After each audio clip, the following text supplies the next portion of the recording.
Hi, I'm Louise Hawthorne, Outreach Manager at Beesley's Paw Prints at United Way. I'm Kevin Lewis, Executive Director of Larc. Beesley's Paw Prints is a United Way program and a collaboration among United Way, Children's Advocacy Center, and Gulf Coast Humane Society. Its founder, Carol Beesley, brought this program, and it's one of hundreds that we work on with United Way for the citizens of Southwest Florida. Beesley's Paw Prints is where we bring dogs and other pets to United Way partner agencies, schools, and other organizations to share the calming influence that pets have on children, adults, and seniors. For example, children with autism often become more communicative if they are around dogs. Seniors will get up out of their chairs instead of sitting all day and walk the pet around the room. A few of the organizations that use Beesley's Paw Prints include Valerie's House, Salvation Army, the Family Initiative, and Larc. Yeah, and here at Larc, the impact of Beesley's Paw Prints has been evident when pet therapy arrived at our ADAPT program. Here we work with, predominantly in this program, with adults with intellectual and developmental disabilities, and we're partially supported by the United Way for the work that we do. These are individuals that many times may have difficulties in their lives, and I'll share a story or two. First, I'm going to tell you a story about a young man named Ian. In his program, we saw pretty remarkable changes for Ian. Ian would be excited, when is it coming? When are the pets coming, number one. But number two, he would sit down and engage with Gracie, the pet therapy dog, in ways that he wouldn't engage with people with. And a lot of that's because dogs represent many times some traits that we as humans aspire for. Dogs can exhibit unconditional positive regard, and Ian knew that, and Ian could relate to that, and it would provide him some of his favorite minutes in a week. He'd be excited approaching that time, he would be engaged during that time, and he'd look forward to it the next week. And that was something we couldn't achieve just with staff alone. And we saw and experienced a whole different young man when he had the opportunity to work with Gracie. He engaged with Gracie better than he would engage with humans many times.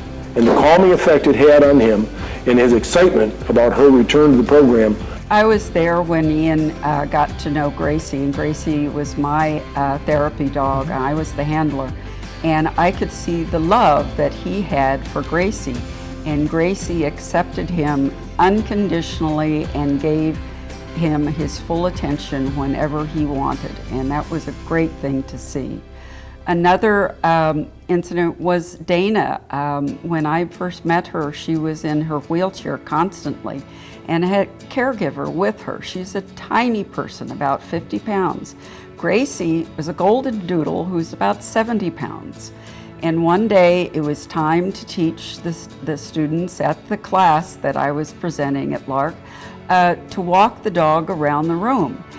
Not only did Dana tell her caregiver that she wanted to walk Gracie, but she watched her friends walking Gracie around the room, and she became motivated to get up and do the same thing.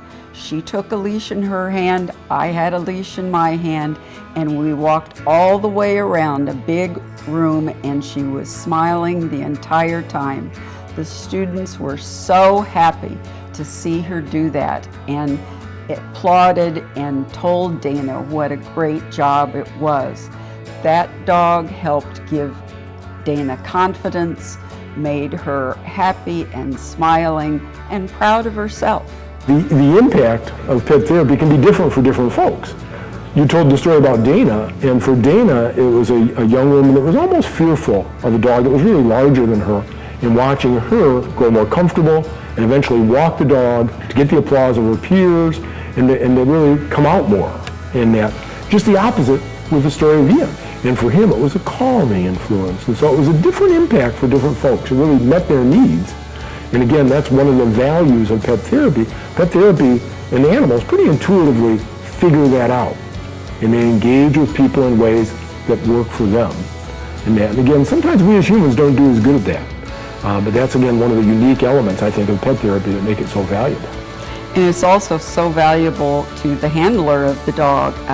People are really enthusiastic about doing this because they see what a difference in the lives of many, many different types of people. We do it with the foster children who live in group homes, taking a little bit of anxiety away from them, giving them time to think about a dog instead of the troubles they might have had at home. It gives children with autism a way to communicate that they don't have normally with adults.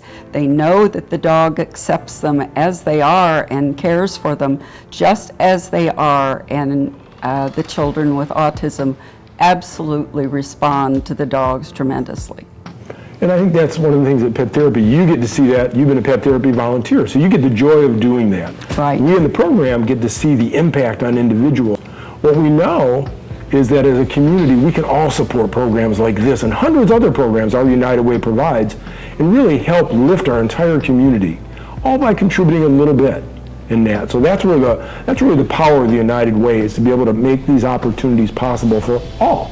Those moments of seeing Ian engage with Gracie and Dana walk Gracie around the room is what pure joy that people who are pet therapy handlers experience by going to partner agencies and schools and churches and senior living facilities. Larc's been here since 1954, providing advocacy and services for individuals and families impacted by intellectual and developmental disabilities. What we know is each person has potential, each person has dreams, each person has things they want to do. Our job is to help them get there.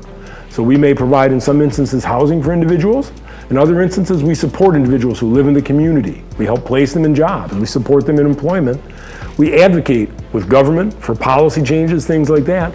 And then we operate day services where people are participating in life skills training, employment training, perhaps paid work, all just like you and I would do as part of their daily lives.